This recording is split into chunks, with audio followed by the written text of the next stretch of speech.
Hello, this is Neva, and we are going to show how sea and steel Columbus Voyages work. I'm gonna do a couple of game turns. The first turn, which is a little bit special and very easy because it represents the landing of the Spanish troops to the Caribbean islands. And then I will play the second turn because from game turn 2 to game turn 6, all of them are the same. So let's go. First thing we have to do is draw a Destiny card from the Game Turn 1 deck. We only have 3 cards, so randomly we use one and we place here in the Destiny card box. But basically what this card says is that we need to roll a die to determine in which area. It's number 2. From 1 to 3, we need to land in area number 15. Area number 15, it's here, like San Salvador, like it happened historically. So it's this landing, it's historically accurate, perfect. So in the first moment that we arrive to end the movement in an area where we have both sides units, we need to do a combat. The combat, it's we need to choose 3 units maximum, and the other one will be in the reserve. For example, I'm going to use Columbus, an arquebusier, and a swordman. This arquebusier I'm going to leave in as a reserve. This is not participating directly in the first round of the battle. And the defender it has only 1 unit. So in this case, we have in the counters we have 2 factors. The top one is for the attacking. The one below, the white one, it's for the defense. Happen for both. And when we flip the unit, when we absorb a hit, the remaining number that we have in those backside counter is the both attack and defense values. So in this case, you will roll. You cannot use more than 3 units in each combat, and it's very important to roll only 1 die per unit, and separate by combat factor. I mean, if combat factor for the attacking for Christopher Columbus is 5, we need to roll 1 to 5. If we roll a 6, it's a mix. It's a miss. So I roll for Columbus, it's a 4. So we have 1 hit, and I can roll 2 die for the both units have a 4. So I roll both. I have a 3, which is a success. It's a hit, and a 5 it's a failure because we need to roll maximum 4. So we have 2 hits.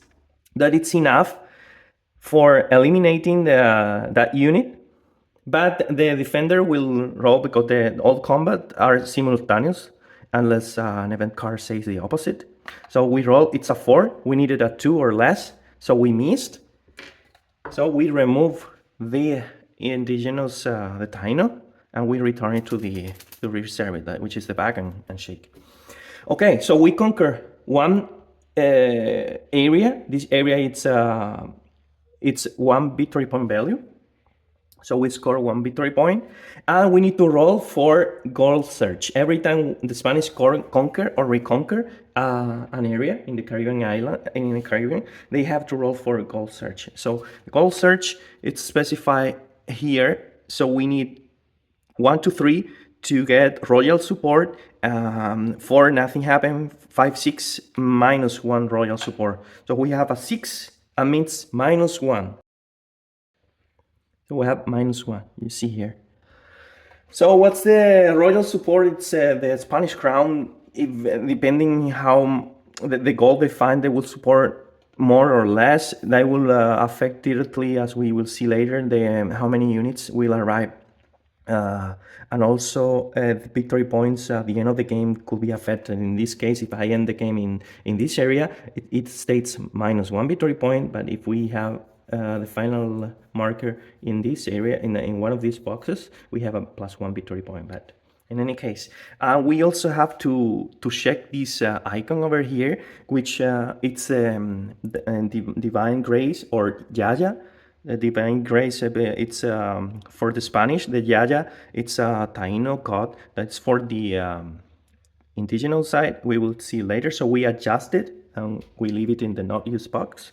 And it says that there is indigenous conflict during this first turn, naval difficulties. We'll see that later in any case. But important too that it say that once we resolve the combat that we did, I can activate that area. It's optional. So since we have naval difficulties, I will explain that right now. So I can activate one area and go to any location or to adjacent location. Any adjacent location, it's a number that goes in series. Like if you go from 15 to 14, that's considered adjacent, and for 15 to 1, it's also considered adjacent. Notice that you have these marks linking further areas, and these represent the marine currents, and they were used basically for the indigenous to travel long distances. But an effect for the indigenous, they are adjacent because the numbers are correlative. Okay, so 9 to 10, they cannot go to from 9 to 11 because it's not adjacent. Okay, so in this case, when we have naval difficulties, that means if I want to go to a non-adjacent location, we need to flip, like assign one hit to any unit there in the origin location, then I can move. So in this case, what I'm gonna do is I'm going to go to San Juan. So I will be taking Columbus and 2 units to go to San Juan, for example. So we have another combat here. So in this case, I am using all of them. I will roll first for Columbus. I need 5 or less, 5, one hit. And I will roll now 2 dice for the other 2 units. Okay, a 5 as a miss, but a 4 it's a hit. So 2 hits enough to eliminate the unit, but they need 2 for defense. It's a 1, so they have a hit. So the Spanish select the unit that they want to assign the hit, and the indigenous will remove the unit and will be back to the reserve. So again, this is a 2 victory point location. That's why the icon is different, but we need to remove these markers. We will see later how to do that. At the moment, it's worth 1 victory point. And remember, we need to roll for goal search. It's a 5. 5 or 6 is a -1 royal support. Okay, so this ends this turn. We go to turn number 2, and so we draw the fate card. In this case, the paradise on earth. So each side it chooses an area under their control, and all the units in that area are reestablished to full strength. So for the indigenous side, it's not applying because all of those are full strength. But for the Spanish, he could do here or here. So I'm going to choose this one where Columbus is. I'm going to replenish to full strength. And the event finished. And this card is indicating that we have 3 impulses during this turn. So we will mark 3 impulses here. And it's the condition for goal search during this game turn, and they state that there is conflict, indigenous conflict, and naval difficulties. So indigenous conflict means that in this moment, if you had 2 different tribes, Caribs or Taino together, you will have to do a combat. Both units use their attacking value, and you only do 1 round of combat, and after that it stays the way it is. And for the rest of the game turn, you cannot place together in the same area units from different tribes. So the only exception is if you have any leader in that area, it's not going to affect. In this case, we don't need to do the attack phase because we have a leader present, or if we move later, we can do that because we have a leader there. It's not the case because we are starting the game. We don't have any leaders except Columbus, that's from the other side. So once we do that, we have each player, we have the event phase, that each player have 5 cards. So they have to use one per game turn, and you need to select which one you're gonna play. The Spanish one will do the same, and then they will reveal at the same time. So in this case, they show both. It's Roland Rebellion and Bartholomew Columbus, his brother. So the first one to play, it's going to be always the indigenous and later the Spanish. So we are going to resolve first the indigenous event. This roll a die, and they will provide rebels unit. So it's Spanish that went against the Spanish. So we roll a die. Okay, we roll a 3. A 3 means that we have to draw 3 rebel units randomly. 1, 2, 2, and 3. Okay, we have 3 at the same time. We have 2 types, but we have 3. And then it says for placing them, deploy in an area under Spanish control. And during the second turn, we cannot do it in where Columbus is. Then you have to go ahead with the combat non-simultaneous. So it's a good example to see how the non-simultaneous is only through an event card, and this icon over here, overstacking, it means that we cannot have more than 3 units and any number of leaders. Leaders don't count for the stacking limit, but the maximum is 3 units. So this icon means that we have to deploy all the units in that location that we choose, and you can ignore the stacking limit. So you will place all the units there. So in this case, I cannot do where Columbus is because we are in game turn 2. So we are going to place them here, all of them. And it's going to activate a combat. I'm going to use the rebel, the indigenous side is going to use the 4. So since all of them have a 4 in attacking, they are going to attack. And they have 1, 2, and 3 hits to the Spanish. And since it is non-simultaneous, the Spanish needs to absorb first and attack later. In this case, he won't be able to do the counterattack. So this unit is returned to the reserve. And the indigenous side is reconquering San Salvador, and the Spanish lose 1 victory point. So we go back. Okay, we finish the event, and we go with the event for the Spanish. It says that they need to place 3 soldiers and 2 settlers. The soldier happens something special, that it's affected during this phase only by the level of the royal support. If the royal support is here in the number 1, it means that we have 2 less soldiers during this placement of units. So we have 1 soldier and 2 settlers, where it is. 1 here and 2 settlers.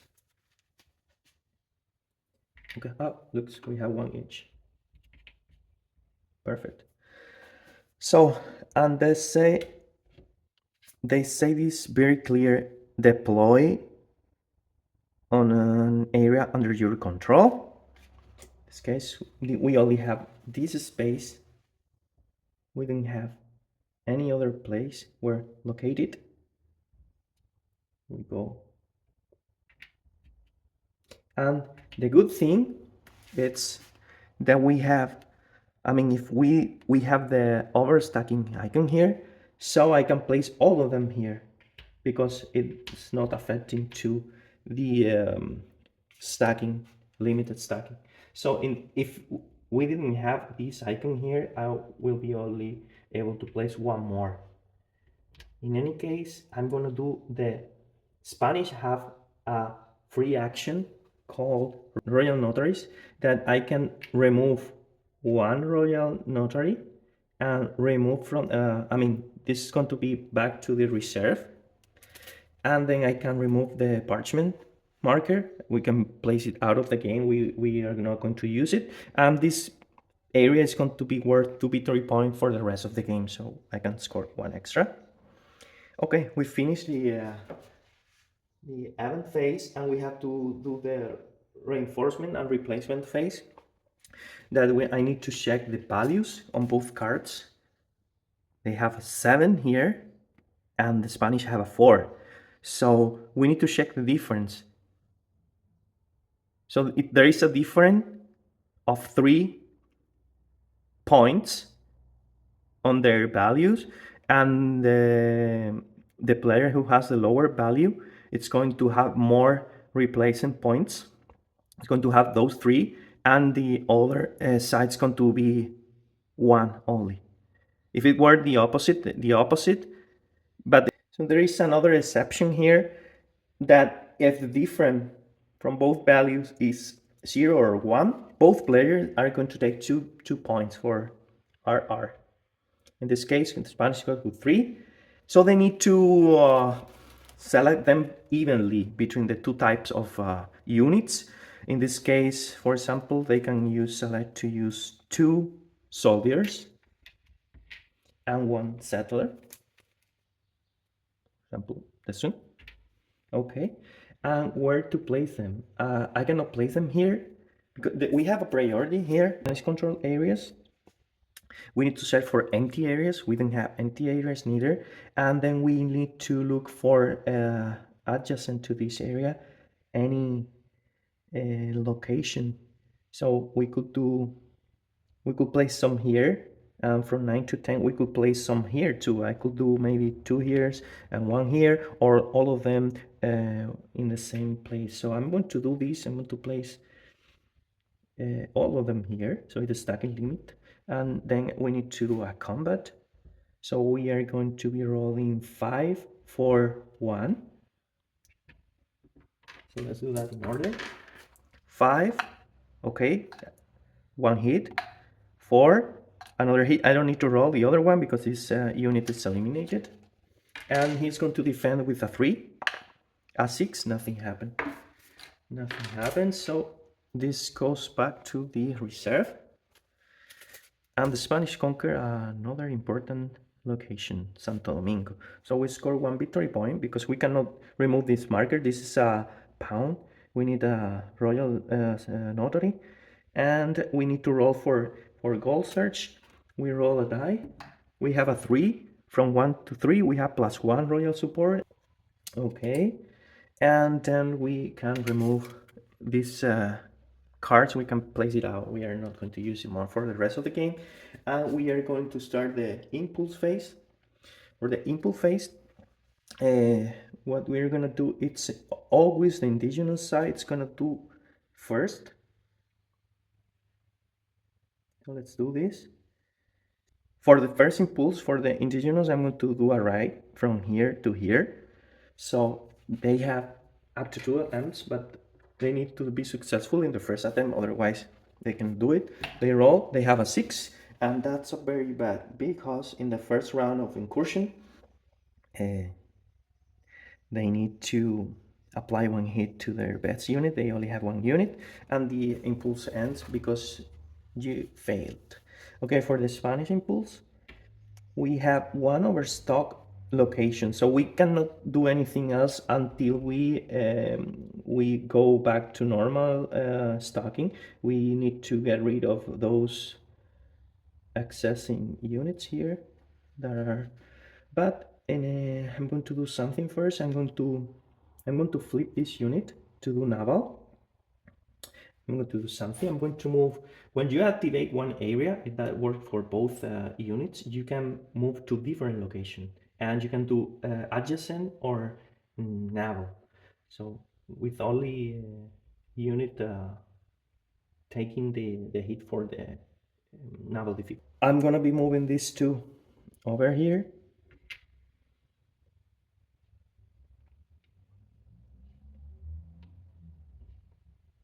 Columbus, I'm going to move here, and from here I'm going to do an extended movement, and I'm going to move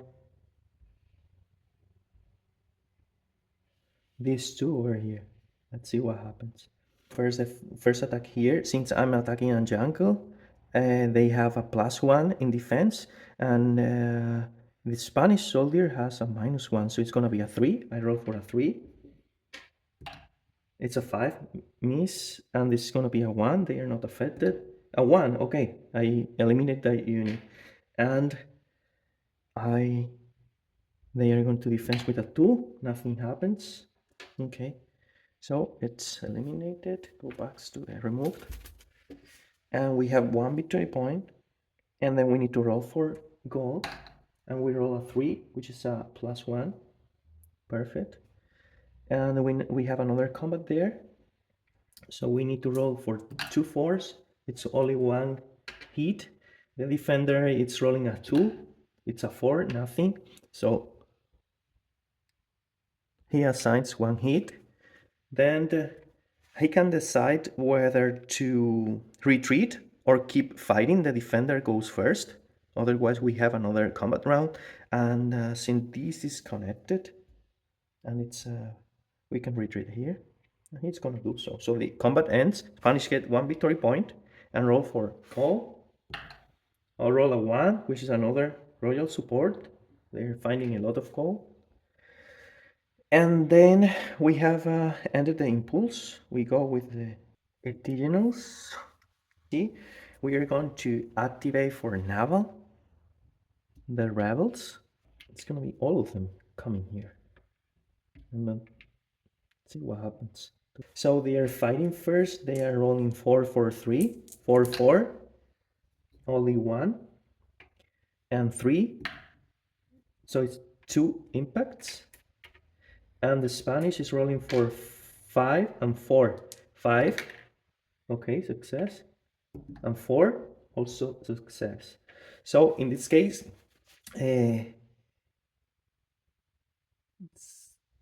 it's getting 2 impacts. So let's go back to the reserve. And this one is getting also 2 impacts. That is going to be 1 and 2. Okay. And then the defender, which is the Spanish, they are going to retreat. They are going to retreat. They don't want to be in this situation. So this unit's going to retreat here, which is adjacent. We don't need to worry about naval difficulties. And this one also is adjacent. So retreat. So the rebels, they reconquer Santo Domingo. So they rest 1 victory point. And let's see what the Spanish can do. Okay, the Spanish can do another action that it's build. They can build in any location up to, with an impulse, they can do up to 3 palisades. 1, 2, but we don't control, we cannot do that in jungle areas, so we can only do 2. That's the end of the impulse. For the rebels, so we are going to do an incursion from here to here. It's a -1 when they go against a jungle. So -1, it's a 3, -1, it's a 2 in the first attempt.